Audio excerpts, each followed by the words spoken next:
there's losing, and then there's what the Cleveland Browns just did. This wasn't just another game, it was a blueprint for how a franchise collapses from the inside.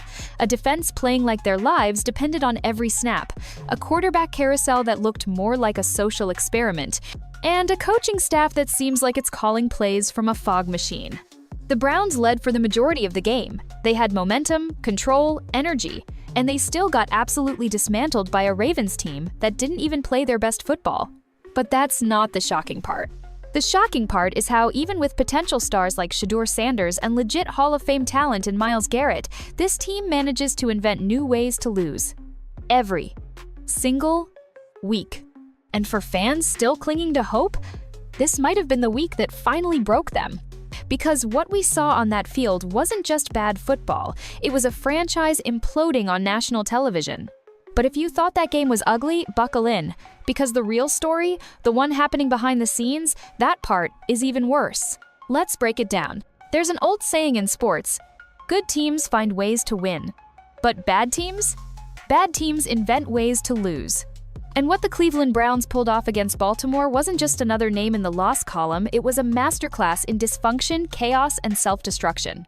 For most of the night, it looked like Cleveland might actually pull it off. The defense was swarming. Lamar Jackson looked out of rhythm. Every time the Ravens seemed ready to take control, the Browns' defense answered.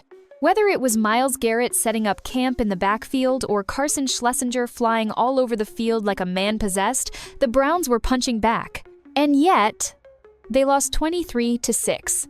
Some teams get outplayed, some teams get overwhelmed. Cleveland didn't do either. Cleveland collapsed. Let that sink in. The Browns led for most of the game. They had the upper hand, momentum, control. The crowd was engaged. Baltimore wasn't even playing at full throttle. And somehow, Cleveland still managed to throw it all away. It wasn't just one thing. That's the worst part. You can't point to a single moment and say, that's where it all went wrong. Because the collapse happened on every level. Offense, preparation, play calling, depth, injuries, execution, take your pick.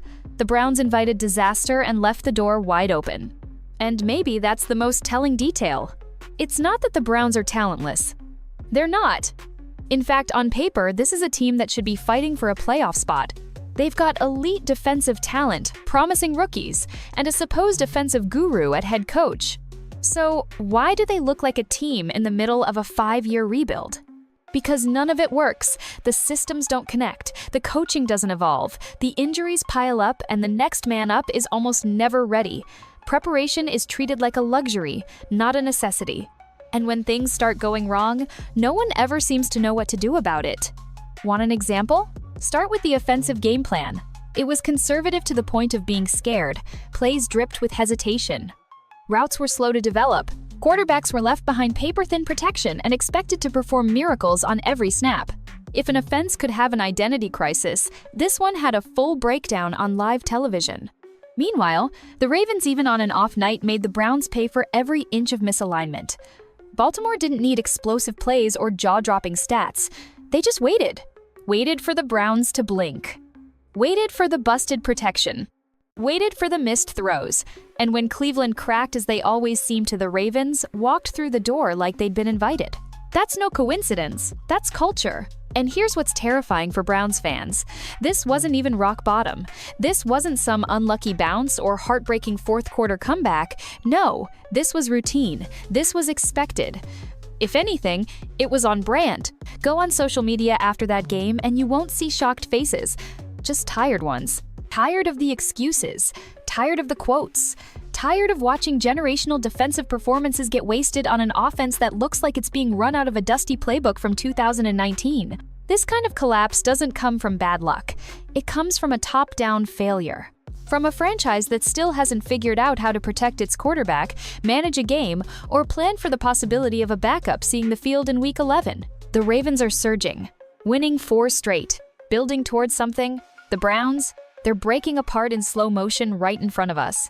Every week, another piece falls off, another player goes down, another quote gets memed into oblivion, and somehow through it all, the message stays the same. We'll go back and look at the tape. That's not preparation. That's procrastination disguised as leadership. The Browns didn't just lose to Baltimore. They showed us exactly who they are. Again, A team that can't finish. A team that can't adjust. A team that can ball out on one side of the field and vanish on the other. This game wasn't just a loss. It was a snapshot. A picture-perfect example of why this franchise has become the eternal punchline of the NFL. And if you think it couldn't get more chaotic, wait until you see what happened under center. Because what started as a backup plan turned into a full-on quarterback disaster. This is where the nightmare really starts. With everything on the line and the game still within reach, the Browns found themselves caught off guard by a situation they should have seen coming from 100 miles away. Dillon Gabriel, the rookie they'd pinned their hopes to, made it through the entire first half, doing exactly what he's done all season: surviving, not thriving. He went 7 for 10, only 68 passing yards. Nothing flashy, nothing sloppy, just one of those vanilla performances that neither inspires nor alarms. But at halftime, something changed. Suddenly, there was word of concussion protocol. Dillon's not coming back out. There's no real announcement, no timeline, no urgency, just vague sideline whispers and a shrug from the coaching staff. The starting quarterback is done. And no one seems to know why. Enter Shadour Sanders. 5th-round pick.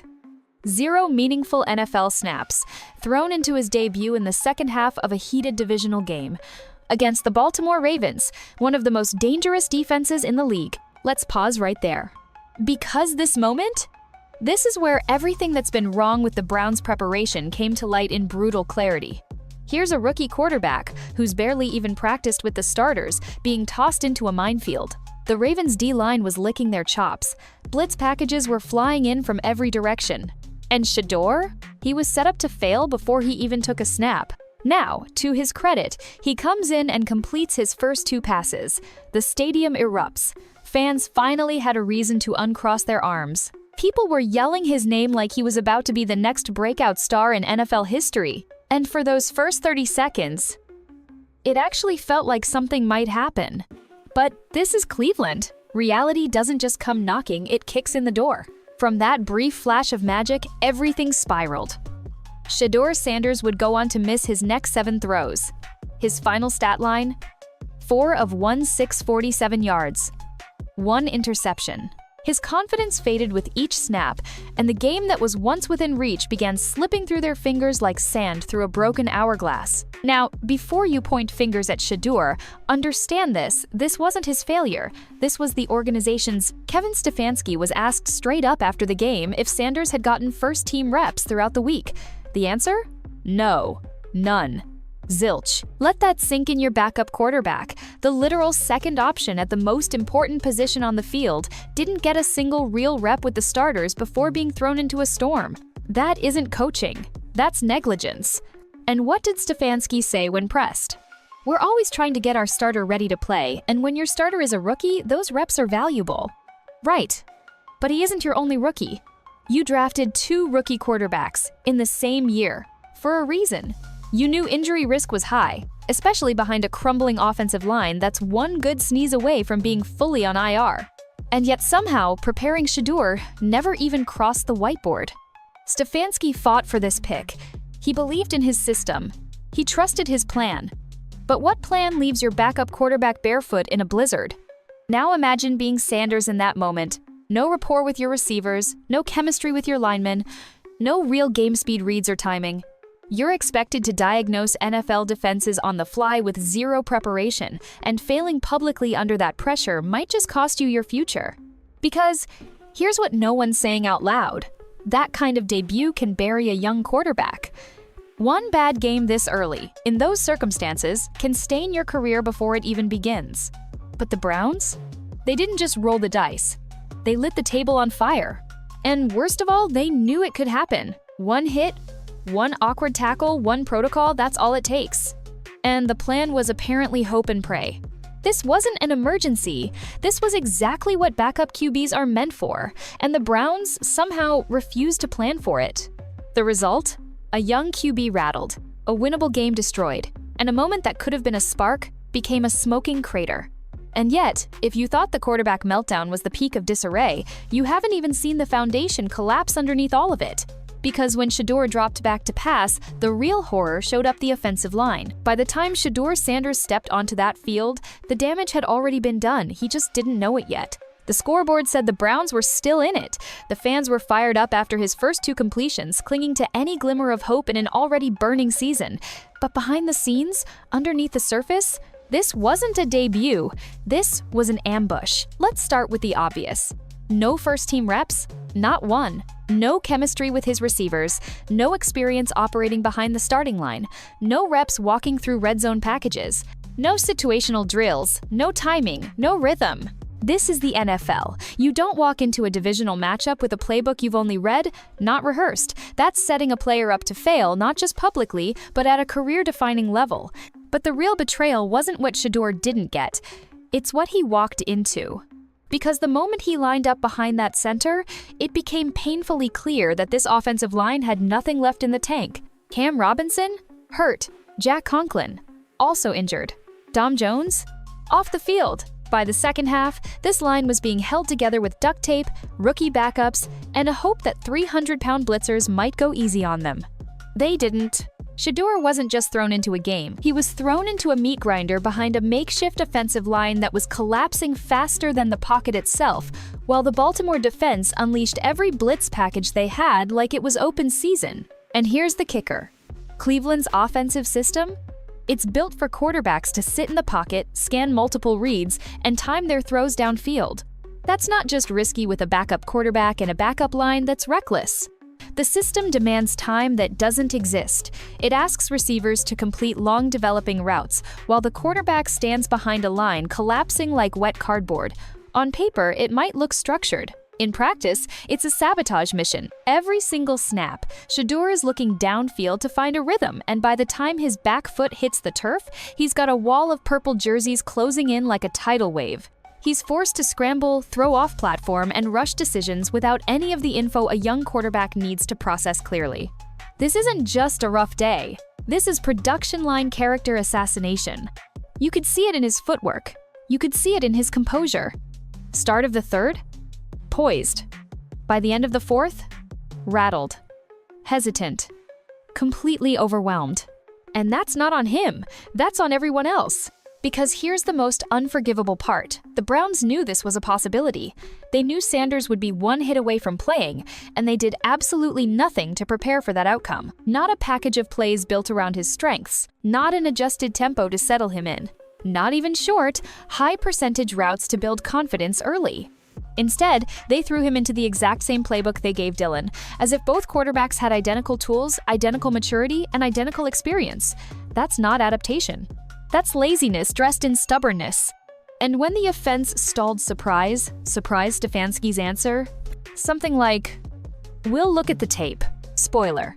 The tape's going to show exactly what everyone already saw. A rookie quarterback left on an island, in a system that doesn't fit his game, behind a line that couldn't keep a candle lit on a calm day. It's easy to look at the box score and say Shadour Sanders played badly.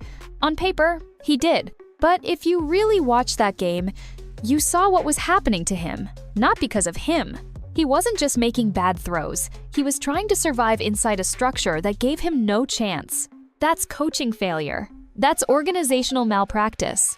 Because when a football team is run correctly, the quarterback is always protected not just physically, but schematically. You walk your rookie into the NFL carefully. You guide him. You build confidence. You work with his skill set, not against it. What the Browns did was the opposite. They fed him to the wolves and acted like they were surprised when he got eaten. And yet somehow what happened to Shedeur was just one scene in a much bigger disaster. Because the system that broke him, the one that demands perfect circumstances to function, it's not just a bad fit for one player. It's dragging the entire offense down with it, and it all starts with the line. Because right now, the Browns' offensive line isn't just weak. It's broken beyond recognition. If you want to understand why the Cleveland Browns can't move the football, you don't need all 22 film or advanced analytics. You just need to look at the offensive line, or what's left of it. What once was a position of pride for the Browns, a unit built to dominate the trenches and set the tone on offense, has now become a cautionary tale of injury, mismanagement, and unprepared depth. This isn't just a weak spot anymore. This is a full-on collapse. And the timing couldn't be worse. Let's look at the damage. Cam Robinson knee injury, Jack Conklin also out, Dom Jones knee. The list of injured linemen could fill a halftime report all on its own. By the time the dust settled in the second half against the Ravens, the Browns were effectively fielding a preseason backup unit in a divisional game against one of the most physical, aggressive blitzing defenses in the AFC. This wasn't just bad luck. This was an exposed flaw in the team's foundational structure. Every great offense starts with protection. Without it, everything else stops functioning: the passing game, the run game, the play action, the timing, the rhythm. It's like cutting the power to a city and getting upset when the lights don't turn on. And that game plan Kevin Stefanski rolled out? That didn't change. Still trying to run 5-step drops, still dialing up slow developing route trees, still running shotgun formations that gave blitzers a running start. It's like watching someone build a house during a lightning storm and wondering why the walls keep catching fire. Whatever flexibility this offense claimed to have, vanished when it mattered most. There were no quick slants, no outlet throws, no heavy max protect packages. Even with a rookie quarterback making his first start under duress, the coaching staff stubbornly stayed married to a system that required protection, the one thing this team clearly did not have. That's not creative coaching, that's delusion. Let's be real for a second. There are high school offenses better equipped to protect their quarterbacks right now than Cleveland's current setup. That's not even a joke, it's an indictment. Every snap, defenders were getting in untouched. Not just winning battles off the edge, but blowing through the interior like there was no resistance at all. And Shedeur? He had a stopwatch ticking over his head every time he touched the ball. 2 seconds, sometimes less, and someone was in his face. It's not just about being overwhelmed physically, it's about how quickly that pressure changes everything. Receivers don't finish their routes.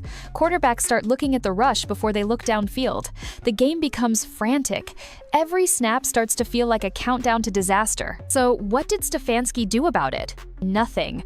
No adjustments, no reworked protections, no real-time shifts to counter the downhill pressure the Ravens were bringing, blitz after blitz after blitz. It was like watching someone get caught in a riptide, and instead of changing course, they just kept swimming harder in the wrong direction. And it didn't just affect Shadour Sanders, it impacted every single person on offense. No hole could open for the run game. Receivers were forced to freelance routes just to try to get open early. The tight ends were stuck in pass protection when they should have been releasing. It became a domino effect of dysfunction that stemmed entirely from one simple truth. You cannot run an NFL offense without a functioning offensive line. The Ravens knew it. The fans knew it. The color commentator practically screamed it. And yet, the Browns treated it like a minor inconvenience, not a 5-alarm fire. Watching this offensive line fall apart is like watching someone tear down a bridge while the cars are still driving across it. And at the bottom of that fall, your quarterbacks, your scheme, your season. What's worse is that this isn't even the first time. This has been a trend, a pattern of line mismanagement, fragile depth, and refusal to shift philosophy when the trench war is being lost. It's not bad luck anymore, it's negligence. And as the protection crumbled, so did the confidence. You could see it in the players. Dead eyes in the huddle, frustration on the sideline, receivers throwing up their hands before the ball even arrives, a team that knows it's broken and has no faith that anyone calling plays from upstairs is willing or able to fix it. And through all of it, the defense? They're still fighting, still battling, still keeping the team in games that should be long gone. Because on the other side of this mess, something extraordinary is quietly happening. While the offense burns, Miles Garrett is out there putting together one of the most dominant defensive seasons in NFL history.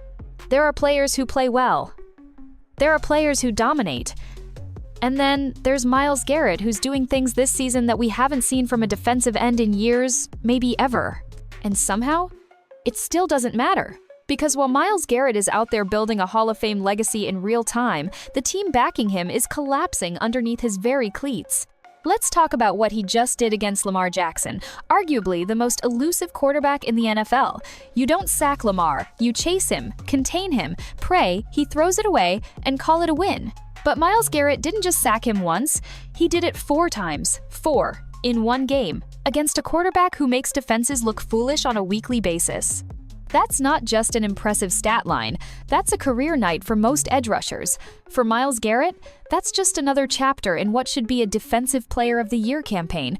He wasn't just beating his blocker, he was detonating plays, beating double teams, chasing down designed rollouts, forcing Lamar into mistakes. It was pure dominance from a player at the absolute peak of his powers. You give that performance to nearly any other team in the league, and it's the difference maker in a statement win. But for the Browns, another loss. Because no matter how hard Garrett plays, he can't play offense. He can't protect the quarterback. He can't catch passes. He can't run the ball. He's trapped in a permanent cycle of doing everything right in the wrong situation. And that's the tragedy of this entire season. Garrett is putting together a highlight reel that should be blanketing sports media all week. Instead, it's buried under headlines about quarterback controversy, offensive ineptitude, and coaching questions. He's not alone either. Mason Graham had his best game of the season. Carson Schlesinger is making a legitimate case for Defensive Rookie of the Year.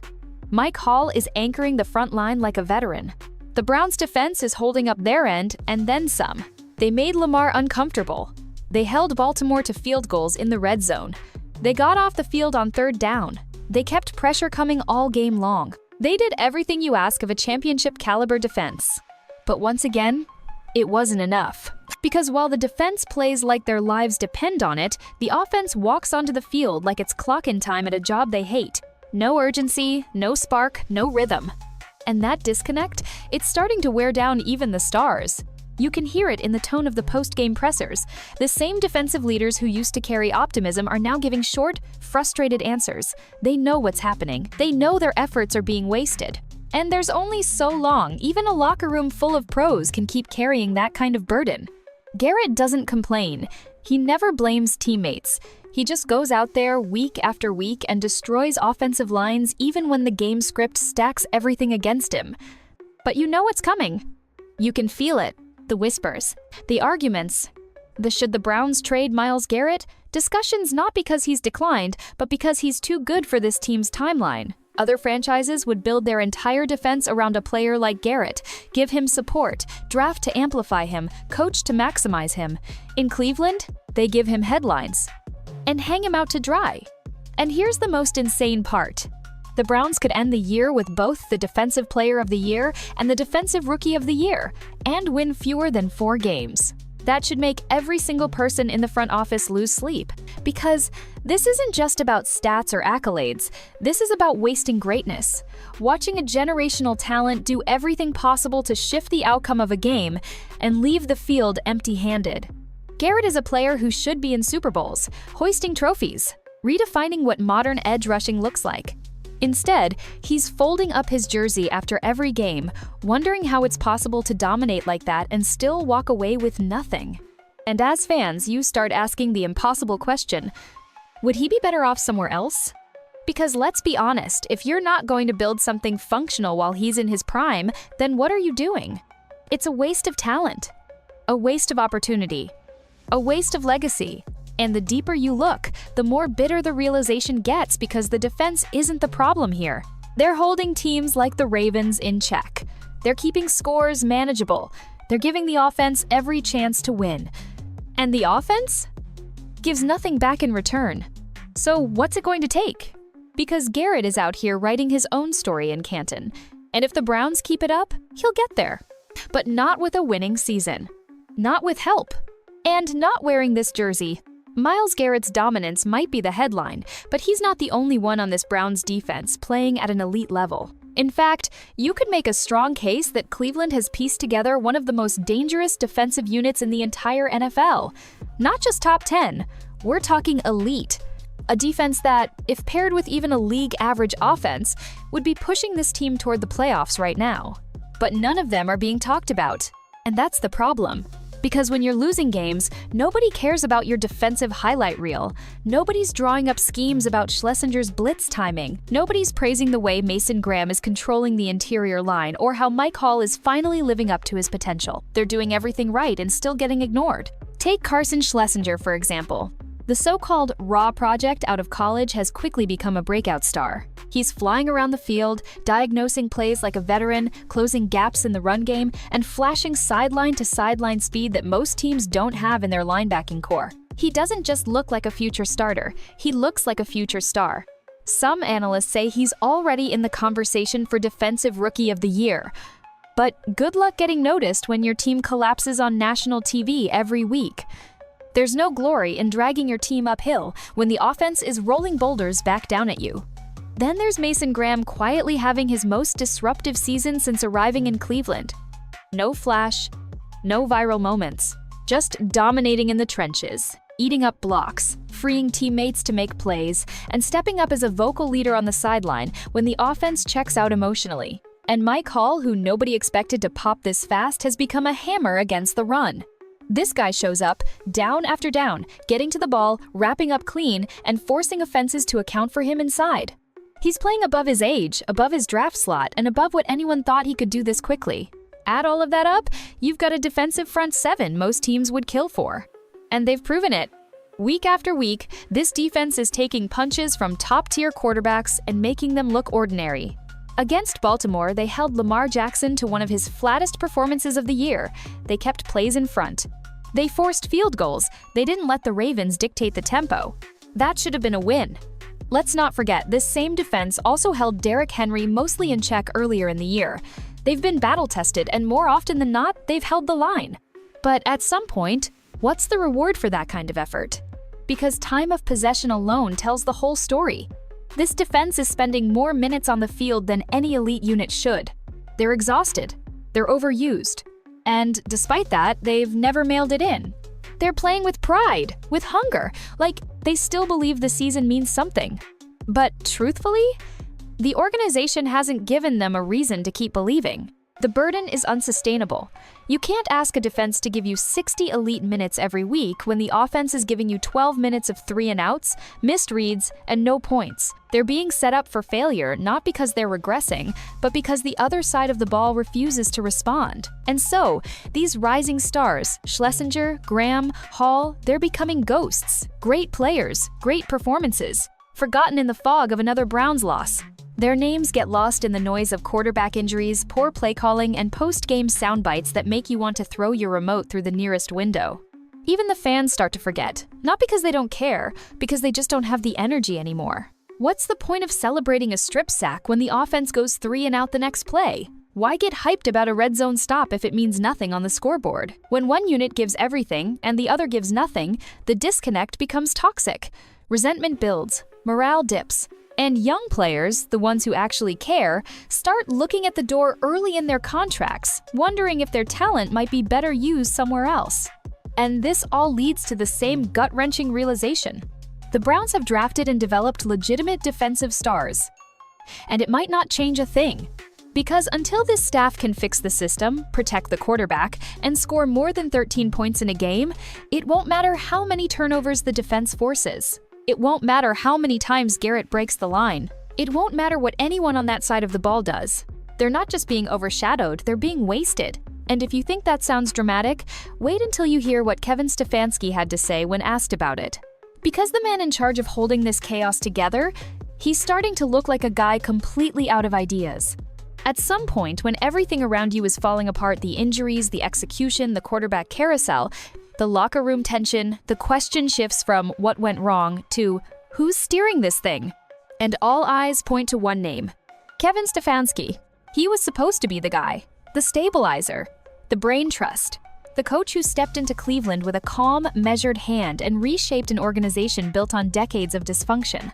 And for a moment back in 2020, it looked like he was it. Coach of the year, playoff win, national respect. But here's the uncomfortable truth Browns fans don't want to say out loud. That version of Stefanski is gone. What we're seeing now isn't an offensive genius. It's a stubborn system manager who seems more interested in proving his schemes work than actually adapting to the players running them. Game after game, scenario after scenario, we see the same pattern. A rigid offensive philosophy that demands perfect pass protection. A complete lack of creativity when the pocket collapses. No short game adjustments. No play-action misdirection. No tempo change when the energy is flat. And most importantly, no urgency. This system couldn't function at full health, let alone with half the starters injured and a rookie quarterback behind center. But Stefanski's answer to adversity isn't adaptation, it's repetition. He's drawing up plays like this is still 2020, as if the rest of the league hasn't figured it out, as if defensive coordinators aren't sitting in meetings week after week saying, just shut down the run early and bring pressure, this scheme will fold. And guess what? It does. Because whatever edge Stefanski's offense once had, it's long gone. Every formation feels predictable. Every audible sounds scripted. Even the trick plays on the few occasions they try feel like last-ditch efforts coming from a coach who doesn't trust his own call sheet anymore. But what's worse than outdated play designs? The total lack of preparation.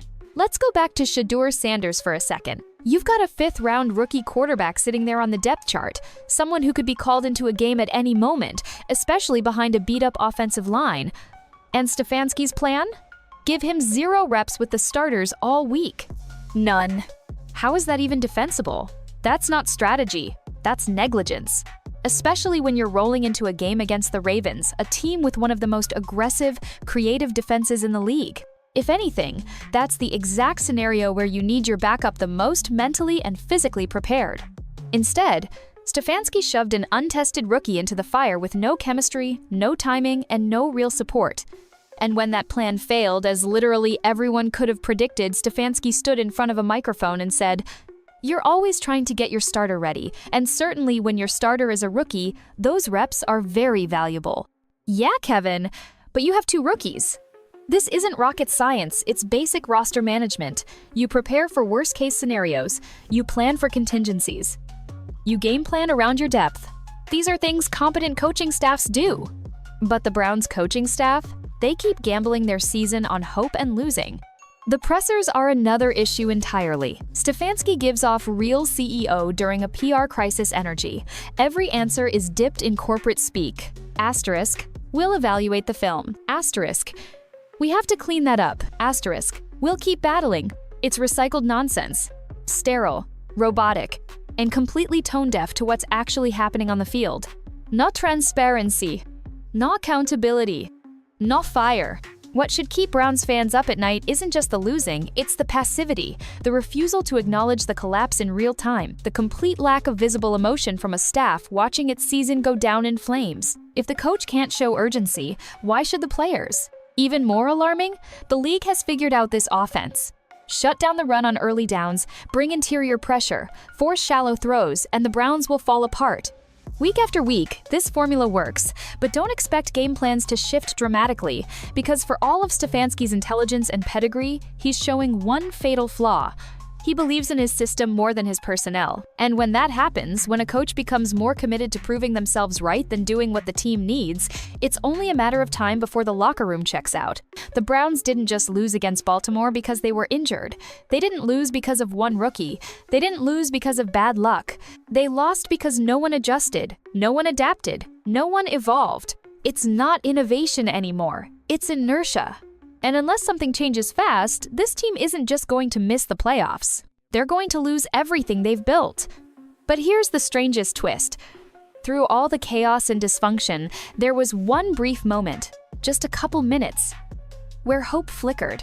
And it came from the unlikeliest source, the same rookie quarterback they hung out to dry. After hours of watching a team unravel in real time, you wouldn't expect much light to cut through the fog. But right at the end, when the scoreboard felt final and the game looked sealed, something strange happened. Shadour Sanders started playing like a quarterback. Let's be real. For most of this game, he looked overwhelmed, shaky, hesitant, like a fourth-string rookie who'd never touched the field, because, well, he was. But something in those final minutes under the weight of a 2-minute drill, inside enemy territory, down a touchdown shifted. Suddenly, the eyes weren't wide, they were focused. He stepped up in the pocket when pressure came, didn't flinch, used his legs not recklessly, but decisively, picked up yards, threw sideline darts with confidence, navigated the clock like someone who's actually run 2-minute drills before, even if we hadn't seen him do it in the pros. It wasn't perfect. Nothing about this night was. But for a few rare moments, he didn't look like a kid underwater. He looked like an NFL quarterback. It's incredible how quickly confidence can swing perception. Earlier in the night, fans were watching through their fingers. Now, they were leaning forward, hoping, believing, even for just a heartbeat, that maybe, just maybe, they'd found something worth holding on to. Not because Sanders lit up the stat sheet, not because he balled out and stole the game, he didn't. But because after all the missteps, all the pressure, all the unfair challenges thrown at him, he didn't fold. He stayed in it. He moved the ball. He ignored the noise. He played like someone who still believed this game wasn't over. And that, in Cleveland football, that's almost heroic. Let's not make him out to be a savior just yet. That one drive didn't erase his earlier performance. It didn't magically patch the Browns' 2-8 record. It doesn't fix the fact that Kevin Stefanski and his staff left him woefully unprepared. What it does show us is something Browns fans don't get to feel very often: potential. Because look around the league. This is how it starts with rookie quarterbacks more often than people realize. Not the viral throw, not the miracle comeback. It's the moment when, under pressure, they don't panic. The moment where it slows down even just a little. That 2-minute drive? It didn't end in a touchdown. It didn't end in glory. What it ended with was questions, and that's a good thing. What happens if Shedeur gets a full week of first-team reps? What happens if the game plan is actually built around what he does well, instead of forcing him into a system made for someone else? What happens if the coaching staff actually lets him roll out, extend plays, and use the deep ball like he did in college? The Browns have nothing left to lose this season. Not the division, not the wild card, not even the "we're still in the hunt" graphic. That ship's already sunk. So here's the question. Why not give him the job? Why not see what happens when you actually prepare the guy? Let him start. Let him mess up. Let him pull it together. Let him throw deep. Let him scramble. Let him learn in real time. If he's a disaster, fine. You move on. But if he starts to flash again for real, with proper preparation, you might have done something Cleveland's failed to do for more than a decade. Stumble into your franchise quarterback. And think about how wild that would be. Drafted in the 5th round, thrown into a game with no rehearsal. Buried behind a broken line, in a broken system, with broken communication, and still found a way to make something happen. Even if it was just for a drive, a moment, a heartbeat, that counts. In this season, that counts a lot. The Browns have tried everything. They've thrown money at veterans. They've spent early round picks. They've fired coaches, hired quarterback whisperers, and every year it ends the same way: empty hands and a new name on the jersey. So what's the harm in giving Sanders the keys? Game plan around his legs. Build confidence. Let him attack. Because at this point, what's left to protect? This season's already floating in the deep end. The only thing left to salvage is information, answers, direction. And if Sanders can be that guy, or even just something close, then there's at least one reason to keep watching. One reason to wake up next Sunday and think, okay, let's see what the kid does. One flicker of light in a dark, spiraling season. One glimmer of hope, but if they sit him again, give him no reps, stick with the broken formula and hope no one notices, then we already know how this movie ends. You want to know what real heartbreak looks like in the NFL? It's not losing close games. It's not the missed field goals or the busted coverages or even the blown leads. That stuff happens. What cuts deeper, what's harder for fans to stomach, is wasted greatness. And right now, the Cleveland Browns are wasting a championship-caliber defense in real time. They have arguably the most dominant defensive player in the entire league in Miles Garrett.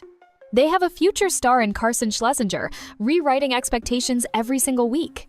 They have rising anchors in the trenches like Mason Graham and Mike Hall, playing way beyond their years.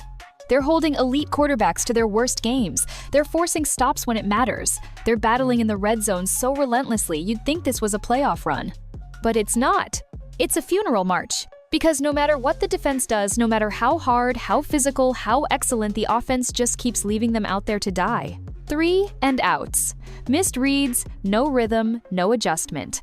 Just stalled drives and half-hearted explanations from the same coaching staff that promised it would all come together in time. That time has passed. The Browns sit at 2-8. The playoff odds are dust. And yet, somehow, the worst part isn't even the record. It's knowing what this season could have been if even one side of the ball had matched the intensity of the other. This isn't a bad team across the board. This is a fractured team. Championship defense. High school offense. And when that imbalance gets wide enough, the fallout isn't just losses, it's collapse. Moral, mental, organizational collapse. You've got a defense playing at its absolute ceiling and still walking off the field as the losing unit, over and over and over again. How many years of that do you think they have in them? How many seasons can you ask these players to give elite effort for zero reward? And here's where it sinks in for fans. You're watching Miles Garrett's prime disappear. Right now, in front of your face. And nobody in the building seems capable or willing to stop it. This is a player who should be on a title run, a first-ballot Hall of Famer in the making, and instead, he's throwing his body into elite performances week after week, only to watch the offense crawl onto the field and punt his effort away. And it's not just about Garrett. It's not even just about the defense anymore. It's about the standard, because right now, there is none.